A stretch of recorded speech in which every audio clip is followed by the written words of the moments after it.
General and Federal Education and Training Quality Assurance Act, John Factor Act number 58 of 2001, as amended, established Umalusi an independent statutory body to take responsibility for quality assurance in general and further education and training in South Africa. In terms of the National Qualifications Framework, Act number 67 of 2008, as amended, Umalusi has the mandate to develop and manage a sub-framework of qualifications at levels 1 to 4 of the NQF and related quality assurance processes. In accordance with that, Umalusi has concluded the audit of the state of readiness of the public, meaning the Department of Basic Education and the Department of Higher Education and Training, and private assessment body, that is the Independent Examinations Board, and the South African Comprehensive Assessment Institute, to conduct, administer, and manage the 2025 end-of-year national examinations in respect of the following qualifications. The first one is a National Senior Certificate. This qualification is assessed by the Department of Basic Education, the Independent Examinations Board, and the South African Comprehensive Assessment Institute. Followed by the National Certificate Vocational, levels 2 to 4. This is assessed by the Department of Higher Education and Training. The next one that is the qualification that we are responsible for is the NATED Report 190, 191, NG2 N3 Engineering Studies. This is assessed by the DHET. And lastly, the General and Education Training, Adult Basic Education and Training, that is the GETC ABET. This qualification is assessed by the DHET, the IEP, and SACA. In auditing the state of readiness of the system, Umalusi uses a framework that looks at various focus areas, including number A, the registration of candidates, B, the adequacy of the appointed personnel to manage the examinations, examination centers, and marking centers, C, the external moderation of internal assessments and question papers, D, the adequacy of security measures in relation to printing, packaging, storage, and distribution of question papers, E, the functionality of the systems used to capture learner marks, and F, the functionality of structures established to deal with and handle assessment and examination irregularities. Now, the audit process was conducted between 11 August and 9 October 2025 across all 9 provincial education departments. The overall goal of the audit process has been to determine whether the measures put in place by each of the 4 assessment bodies, meaning the DHET, the DBE, the IEB, and SACAI, are adequate to ensure the credibility and reliability of the assessment outcomes. The next section reports on the audit outcomes, starting with the number of candidates registered to write the examinations. In terms of the size and shape of the system, over 1 million candidates are registered across 4 assessment bodies to sit for the 2025 end-of-year national examinations. The figures are based on final registration data that Umalusi has received from the assessment bodies.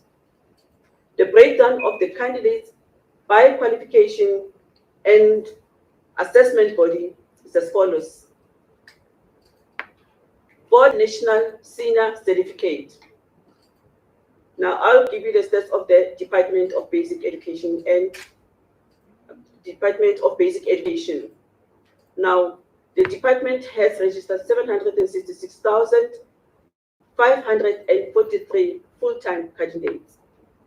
For the IEP, they have registered 17,427 candidates. The Sakai has registered 6,174 candidates.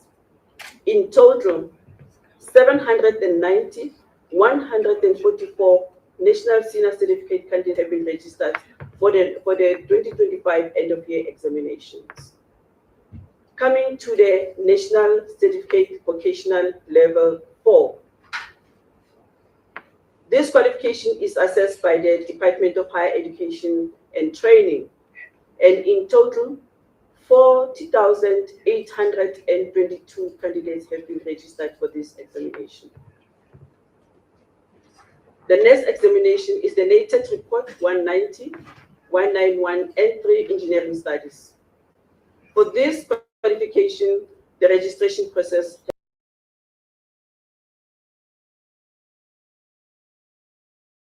has not yet been finalized. Lastly, we've got the General Education, Basic Education and Training, that is the GETC. This qualification is assessed by 3 assessment bodies. Firstly, the Department of Higher Education and Training has registered 50,129 candidates. The IEB has registered 469 candidates, and the Sakai has registered 231 candidates. Therefore, for the GETC IBET 2025 examinations, 50,829 candidates have been registered. The numbers given in the table above, or that I've indicated, shows that the NSC accounts for the largest share of the total candidature. The DB is 766,543, excludes the 137 and 18 part-time candidates, that is these candidates that are out of school, who will sit for the examinations to improve their results achieved in the previous examination sitting. So taken together, the number shows that the DB is full-time and part-time candidates amount to 903,561 candidates. All the NSC candidates have been issued with admission letters. Because the DHET is still busy finalizing its candidate registration numbers for N3 examination, with the expected completion date being 28 October 2025, Umalusi is unable to provide the numbers for N3 candidates at present. Based on the evaluation done for the rest of the qualifications, Umalusi is satisfied that all the candidates have been registered for the 2025 end-of-year examinations in accordance with the relevant assessment and examinations regulations. Similarly, concessions and accommodations have been granted to eligible candidates in accordance with related policies and regulations. The over 1 million candidates will write the examinations at about 9,400 examination centers spread across the 4 assessment bodies. For the NSC, the DBE has established 6,955 examination centers. The IEP has established 263 examination centers, and the Sakai 83 examination centers. So in total for the NSC, there are 7,301 established examination centers for these current examinations. The NCV level 4, assessed by the DHET has established 249 examination centers for this examination. For the NATED, as already indicated, the registration is still in progress.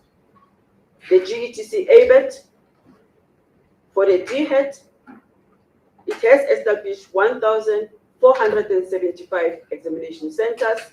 The IEP has established 55 examination centers, and the Sakai has established 20. So in total for the GETC ABET, 1,550 examination centers have been established. As already indicated, Umalusi is not able at present to provide numerical information in respect of the N3 examinations, since the DHET is currently consolidating information and the expected completion date is 28 October 2025. The audit of the examination centers and storage points for the examination materials, including answer scripts, have been completed. As per the norm, the examination centers have been categorized into low, medium, and high-risk centers. The risk level or rating is determined by whether the center has a history of involvement in irregularities, whether the examination venue is a private center, especially a private college administering the DHET examination, and lastly, whether the center is administering particularly the NSC examinations for the first time. Based on the outcomes of the risk assessments conducted, Umalusi is satisfied that there are adequate measures in place across all assessment bodies to mitigate the risks identified at high-risk centers. Now, to ensure the credibility of qualifications, Umalusi subjected the question papers and institution-based assessment tasks for the NSC, NCB Level 4, NATED N3, and GETC ABET to its rigorous external moderation processes. The breakdown of the numbers is as follows in terms of the subjects that will be assessed for this year. For the National Senior Certificate, the DBE is going to assess 68 subjects. For the IEP, there will be 68 NSC subjects. For the Sakai, they are going to assess 24 subjects. In terms for the National Senior Certificate Vocational Level 4, for the DHET, 108 subjects are going to be assessed. The NATED Report 190, 191, and 3 is going to assess 26 subjects. And for the GET IBET, there will be, for the DHET, 26 subjects, and for the IEP, 7, and for the Sakai, also 7. After satisfying itself that all submitted papers and institution-based assessment tasks were designed in accordance with the standards set for each qualification, and that they fully complied with the relevant quality assurance standards, Umalusi approved them. In terms of printing, packaging, storage, and distribution of question papers, because the security protocols concerning the printing, packaging, storage, and distribution of question papers and associated materials are classified and therefore treated with strict confidentiality, Umalusi is unable to provide details in regard to this. We can just indicate that Umalusi is satisfied with the plans that are in place to manage the entire value chain. For the conduct of examinations, Umalusi is satisfied that all assessment bodies have adequately trained their personnel, meaning their assistant invigilators, their invigilators, chief invigilators, and other relevant personnel. That is to execute all the activities connected with the conduct, the administration, and management of the 2025 year-end examinations. Now, for the marking processes, concerning the process for the appointment of markers, while the 4 assessment bodies are at different stages in relation to the appointments, Umalusi is satisfied that based on the work done to date, the process has been conducted in accordance with the assessment body specific policy for the recruitment, selection, and appointment of markers. Because the IEB, in respect of the GETC, and the DHET, in respect of the NCB Level 4, the N3, and the GETC ABET, are busy finalizing the appointment processes, Umalusi is hard at work auditing the markers' appointment to verify that the processes of these 2 assessment bodies align with the established criteria.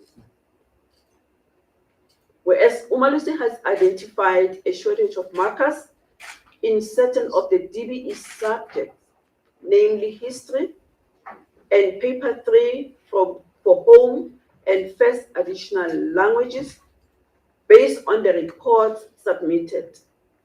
Umalusi is satisfied that the DBE strategies in place, which include additional recruitment drives, early start of marking, and extending the duration of the marking period in the subject's consent, will ensure that these gaps are bridged by the time the marking of the scripts starts. All markers appointed across the 4 assessment bodies will be trained prior to the commencement of the marking. The marking process will unfold in a staggered manner, commencing on the 15th of November and ending on 18 December 2025. Umalusi will monitor the implementation of a staggered marking approach to ensure that the process is not compromised. For the capturing of marks, the outcomes of the audit process have confirmed that the mark capturing system used by each of the 4 assessment bodies are compliant with the requirements of Umalusi. In terms of the process, the assessment bodies will use a double entry system where one official captures the marks and another one verifies the captured marks. Importantly, all the assessment bodies will have their mark capturers trained before the start of the mark capturing process. Each of the 4 assessment bodies does have relevant structures to address and manage assessment and examination irregularities. Should they arise, irregularities will be managed in accordance with the regulations governing the conduct, the administration, and management of assessments and examinations. Now, in terms of the overall assessment, based on the report presented, Umalusi is confident that, by and large, the system is ready to administer the 2025 end-of-year national examinations. For that reason, Umalusi applauds the efforts of the DBE, the provincial education departments, the DHET, IEB, and Sakai, and all other role players for doing everything humanly possible to uphold the credibility and integrity of the examinations. While the report flagged some areas of concern, the issues are not systemic in nature to compromise the overall credibility and integrity of the November 2025 examinations. All the contents have been brought to the attention of the relevant heads of provincial education departments and the directors general of the DBE and the DHET, the CEOs of the IEB and Sakai, for the corrective actions to be taken before the start of the examinations. Umalusi encourages all assessment bodies to make use of the remaining days between now and the start of the examinations to tie up all the loose ends. For the road ahead, going forward, Umalusi will undertake the oversight monitoring of the writing of examination at a sample of examination centers across the 4 assessment bodies to ensure that assessment bodies mark the candidate scripts according to the approved marking guidelines and that the standard of marking is consistent and fair. Umalusi will conduct the verification thereof. These processes are meant to determine whether the assessment bodies conduct, administer, and manage the examinations in accordance with the prescripts of the regulations that govern the national examinations. All the processes converge around the need to ensure valid and reliable results and maintain the credibility of the assessments. The last 3 quality assurance processes that Umalusi will undertake beyond the capturing of the learner marks by the assessment bodies are the standardization of learner results, which is performed by the Assessment Standards Committee of Umalusi Council, and also the approval of the release of the learner results conducted by the Executive Committee of Umalusi Council, and lastly, the certification of learner results.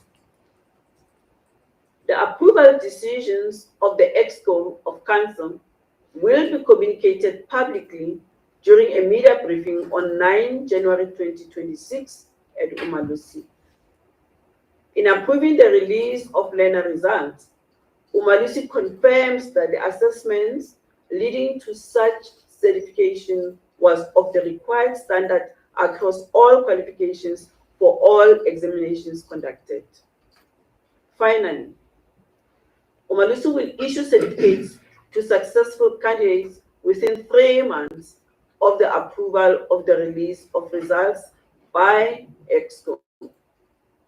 The meeting of this deadline depends on the timely submission of the certification data by assessment bodies. Umalusi wishes the class of 2025 strength and determination as they enter the final lap of their journey within the general and further education and training system. I thank you.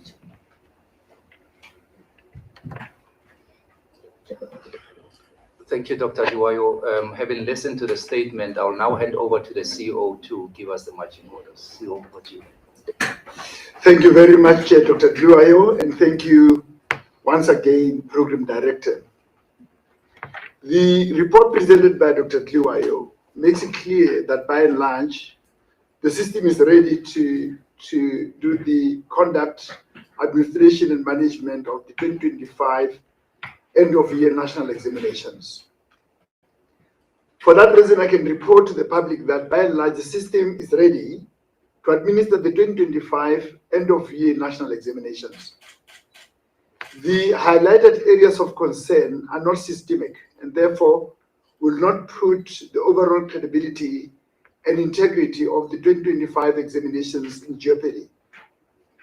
All the concerns have been brought to the attention of the relevant heads of department in the provinces and the directors general of the Department of Basic Education, the Department of Higher Education and Training, the CEOs of the IEB and Sakai for the corrective actions to be taken before the start of the examinations. We appeal to parents, guardians, teachers, and every other stakeholder to provide the necessary support to all the candidates during this critical period of their educational journey and to do everything humanly possible to ensure that no candidate is unduly disadvantaged. Umalusi discourages communities from using the examinations as leverage for any form of protest action. It is the duty of every South African to jealously protect the education of our children.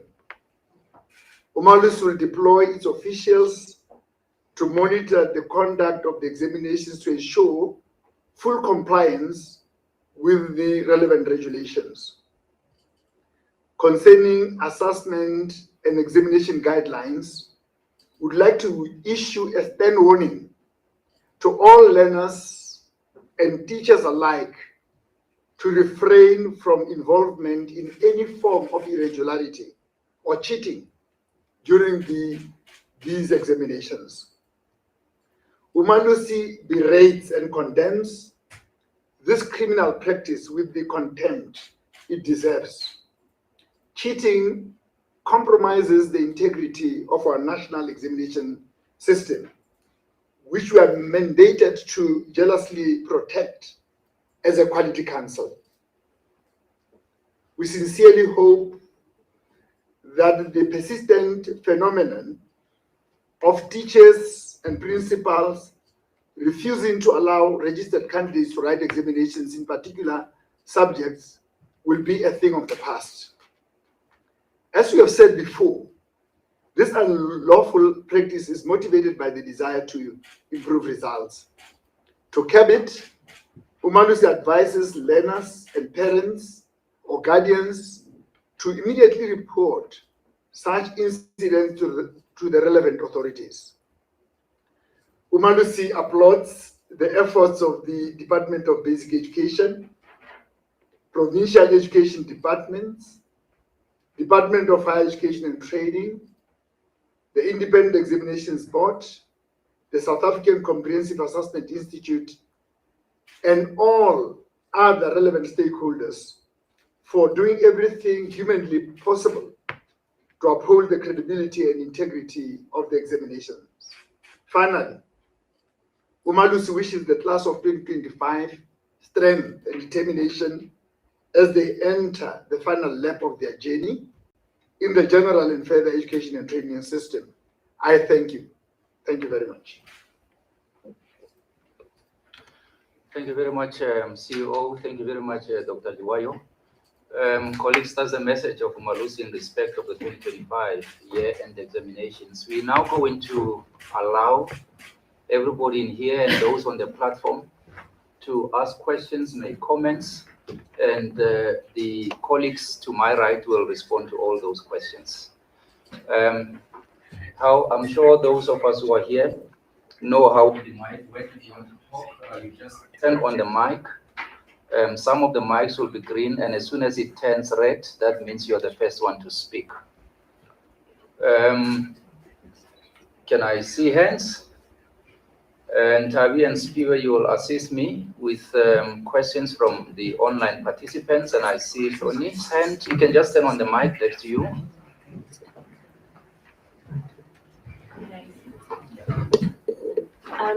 Thanks. I would begin. Shoni Mtunkulu from ENCA. I don't know how many rounds of questions we have. I have a few just to follow up from the statement, but maybe the first one. Maybe the first question would be. Maybe let me just check. If the mic is off, are you able to hear? Okay, thank you. Shoni Mtunkulu from ENCA. The first question is on the online schools. Maybe the two questions about the online schools. What has been the delay in finalizing the guidelines between yourselves and the Department of Basic Education? Or is it a DBE issue actually? And then it seems, but maybe I'm wrong, that Umalusi doesn't seem to have an appetite for online schools. So maybe just a recap of what the concerns are, what the issues are around the online schools, especially because we've seen that they're becoming a bit popular, but there are all these issues that keep coming up, especially around UCT, and I don't know if that's related to some of the issues that you raised. And then on the DHET institutions, when you talked about, I think it was the CEO that you directed that DHET be placed under close monitoring by Umalusi, and otherwise the exams could be undermined and the issuing of the certificates, if I got that correctly. Please, can we just get any clarity on what drew or raised the concerns around the higher education situation? And also, is it particular institutions, or is it particular institutions, particular parts of the DHET system, or is it just broadly a problem within the DHET space? And how concerning is that? I have other questions. Okay, we will come back to that. We would like to ensure that you ask all the questions you have before you leave here so that you report accurately. Thank you. Let's move to Elise. Oh, okay. Okay, you go first. Nerea Shakuza from the SABC. You did speak about the issue when it comes to some of the concerns, even though you were saying they are not systematic. Can you just go into deep with regards to those concerns? What are they? And also the high risk, low risk, and medium risk. How do you determine which schools are the high risk, low risk, and medium risk? And how many do we have? How many high risk do we have? Medium risk do we have? Low risk do we have? Thank you. Thank you, Noria. Can go back to Elise. Elise Parker, I'm from the Pretoria Record newspaper. Congratulations to Umalusi. It sounds very good. I just need to hear, having a daughter myself who's a teacher, always queuing up in December to do some marking, if you could just give us some of the reasons for the shortage of the markers, and then especially for those subjects that you mentioned, like the history, what would these reasons be for the shortage of the markers? Okay, maybe let's pause and allow the panel to reasons for the shortage of food. Areas, what's the first question was? Classification of I got that the first one. the concerns that we have. Maybe Noria, can you just repeat your first question? Okay. I think it's the CEO that mentioned there are concerns that you have, but you said they will not compromise integrity because I think you said they are systematic or not systematic. I just want you to go deep on that in terms of what are these concerns, please. Okay. Is this on? Yeah. Thank you very much. Thanks for all the questions. Greatly appreciated. The space of online schools is the terrain that we have not entered into before. Online schools in the main were introduced by COVID-19. So we have not navigated the space before. So when it comes to the determination of policy, there has to be a lot of consultation. And also that there are a lot of complexities. It's not as simple as all that. There are a number of questions that arise. One of the questions that will arise is, when will the learners be taught? Are they taught online, live, or is it recorded lessons? And where is the recorded lessons? When do they interact with those lessons? At what time? Is it any time of the day? Is it at midnight, and so forth and so on? All those things have to be mediated. They have to be mediated. There has to be clear policy on those, and you have to consult on them. The other area, just off the cuff, that I can think of is the social aspect of the learner's development and growth as a person. For the majority of us who have gone to normal schools, we were trained in how to deal with other people in our spaces. That in educational terms is called sociometry. To say, how do I deal with Dr. Liwayo? How do I share the space with her? Life does not center around me as an individual. And one other thing that has to be looked into over and above that is look at you, look at me. We've got networks that were established at primary and secondary. What happens to the social activities of these learners in terms of the networks that they have to establish? So it's a very complex space. Very complex space is a minefield that we have to navigate very carefully before we can say these are the policies. I've merely scratched the surface in terms of the complexities I want to submit. Now, where Hloni is saying it would appear Umalusi does not have appetite for online schools. That is true. That is very far from the truth. Otherwise, we would not be having these interim measures as we have the non-negotiables. We have the non-negotiables that are a placeholder as we are waiting for the policy to be established by the department. Umalusi has got appetite. In fact, some of them are running, but under those stringent non-negotiables.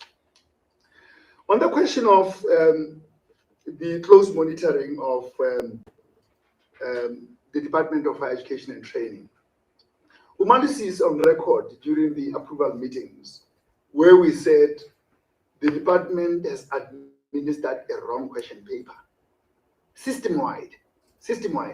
That is big. That is big.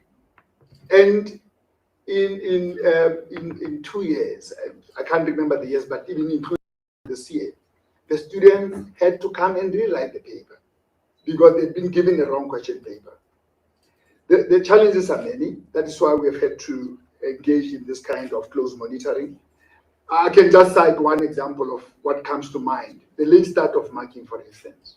The people arrive at the marking center, the department is not ready to do the marking guideline discussions, the venue itself is not ready, and so forth and so on. So we are trying to say to the department, strengthen your processes such that we don't have those weaknesses that we have witnessed year after year in the past. Otherwise, like I said, they'll compromise the examinations that we to quality assurance and undermine the certificates that we issue. Yeah, very important. And I must say, with the close monitoring, like I said in the statement, we're observing steady improvement on the side of the Department of higher education and training. Where we say the areas of weakness are not systemic, it means that the impact is not going to affect the whole system and therefore compromise the examinations. The things could be sporadic. It could be an area where we say this question paper storage facility, we're not happy with it. Before the examinations commence, the head of department must take corrective measures, must take remedial measures to correct the situation here. And we'll make sure that before the examinations commence, that situation is corrected. It's not systemic because, for instance, Dr. Liwa mentioned the shortage of markers. That is not systemic because, as she read the statement, it was clear that measures are being put in place to get additional markers so that by the time marking starts towards the end of November, beginning of December, already those markers will be in place. So I want to clarify that point. The distinction between low risk, medium risk, and high risk. Low risk, it is where there is potential for the examinations to be compromised. Potential, there'll be no compromise. But as we do our monitoring, we say, but here is an area of weakness that is likely to compromise the system if it is not corrected. Medium is where there have been incidents where examinations have been compromised, which incidents could be easily corrected moving forward. High risk is repeat offenders. Repeat offenders in a manner that really would compromise the examinations. And what does the department do? In such instances, they have resident monitors who are independent of the center. They are not teachers at that center. They are deployed to be resident every time a paper is written at that institution. That's how we categorize the examination centers in broad strokes.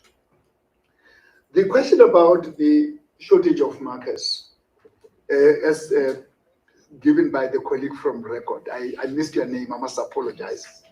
Elise.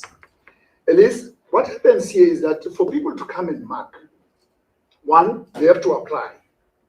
And where they would have applied, they must meet the requirements in terms of qualification and experience. It could be that we receive adequate number of applications, but they don't meet the criteria.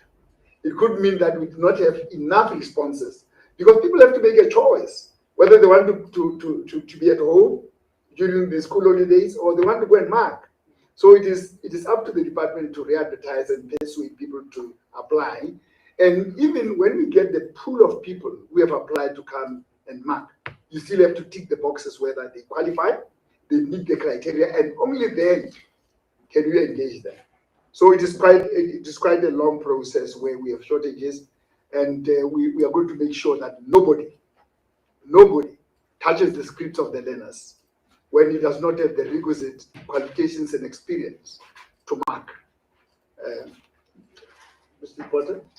I think you on this. Let me see if we do have follow-up questions from here before we check what's happening on the online platforms. Follow-ups, Tony?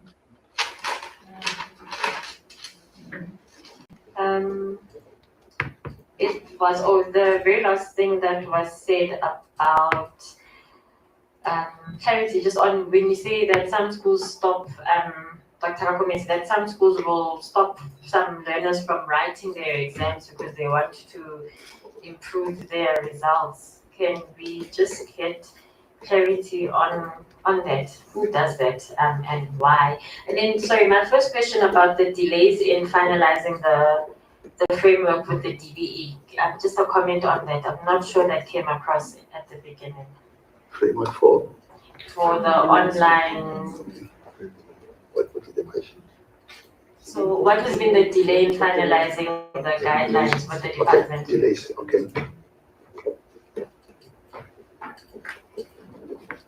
Just lastly, pressing you on the CO, I just want to know with the high risk, where are they and how many are they? The high risk centers, that is. Can I respond with your permission, Mr. Reporter? The question asked by Mary, I'm going to start with your question. I'm not going to tell you how many they are. I'm not going to tell you where they are, because that is a security issue. We are not going to name and shame here and say, no, they are in this area, that area, because that's where then the people will go and compromise the system even further. It is something that is for us to monitor, to ensure that we don't have a recurrence of these anomalies in terms of the weaknesses that we have observed in the system. But we cannot make a public declaration and name and shame and overexpose those centers to the extent that everybody would know that Center A is high risk. Therefore, we have to be watching them, all of us. No, it is for the quality assurance body to keep this close to its chest and do its monitoring together with the relevant assessment body.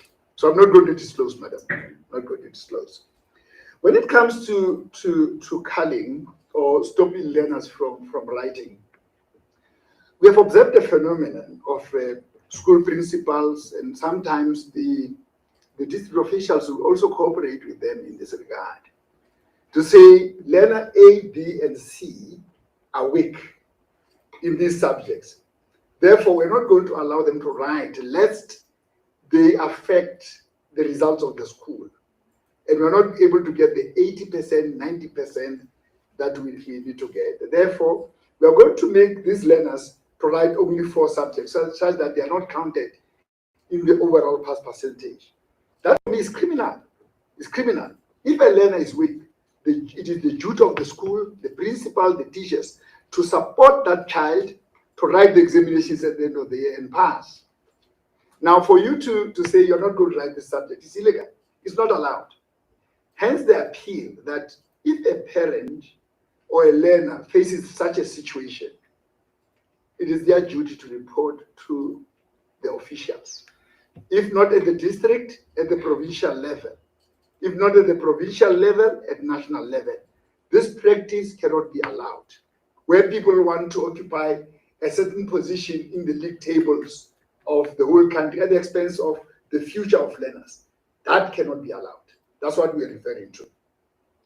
Now, on the delays, I tried to explain how complex the space is, and I gave a few examples. And I'm saying it is not for the department and Umalusi to sit and decide what the policy is going to be. We have to consult and navigate this very complex space that I've referred to earlier on with a few illustrations that I gave. And I said the illustrations that I gave are not exhaustive. The colleagues here could mention even more. To say these are the complications with online schools, which we have to thresh out with all the stakeholders before we can have the policy crystallized to the point where the minister would sign on it. Hence the delay. We have to consult to the extent that by the time we finalize the policy on online school, we'll be satisfied that we have covered all the bases. Okay. Thank you, CEO. Do you have anything coming from the online platforms, Ntabi? Nothing? No. I think we've adequately responded, but I want to allow maybe the last, or maybe the second last round. Elise, you want to come back? Dr. Rukumesi, I'm just looking a little bit wider in the education field at present with what is happening at Fort Hare and with the University of the Free State. And you just referenced there that the leverage of communities perhaps using protests. Have you had any pre-intelligence about this? Perhaps there's a spill over to the schools during the exams. I would just like you to reference and just extrapolate on that comment that you made about the protests. Number one, Frega. Good day. I just wanted to check on the moderation of papers. Basically, the question is, have any major issues been picked up during the moderation of the question papers? I know we mentioned that DBE is assessing I think 58 to 68 papers. Could we have some indication around the major issues identified? Okay, is that the last one in this round? Okay, maybe let's respond to that. Okay. Should I respond, Melissa? Will I respond? Dr. Suji will respond. Okay, I can maybe respond to the papers in terms of the T-head. I think we had a problem with the tourism level 4 paper, but then we actually bring all the role players together, the internal moderator, the examiner, and the external moderator, and we had a meeting, and we came to the conclusion, and the internal moderator did then change the paper so that it is to the standard of what Umalusi is maintaining.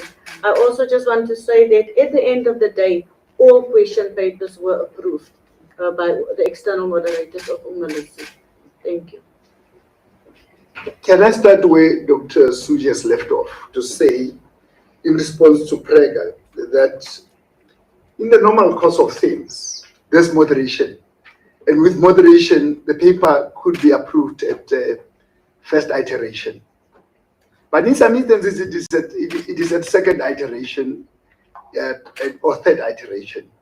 And that report we give with the approval statement at the end. We don't give it now. We'll give the breakdown, and we'll also issue a report which we put on our website.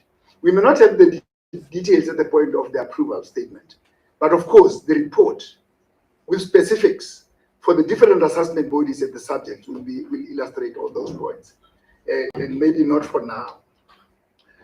Elise, I hope you don't want me to comment about the University of the Free State and Ministry of that is outside my scope of operation. Yeah. What we are trying to say here is that we have observed trends in the past where maybe there'll be a big strike in a particular area that prevents learners accessing the examination centers on the day when they would have prepared for the writing. Can you think of the psyche of a learner who's ready to go and write, or yourself ready to go and write?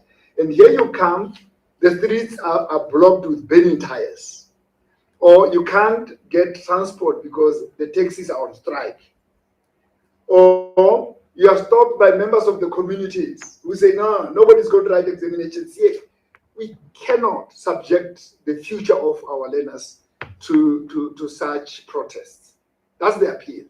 It is a generic appeal out of the observations that we have had in the past to say, please, if anything, let us protect the education of our children, jealously, for that matter. That is where it comes from. Not from Forte, not from the University of the Free State. Thank you, Dr.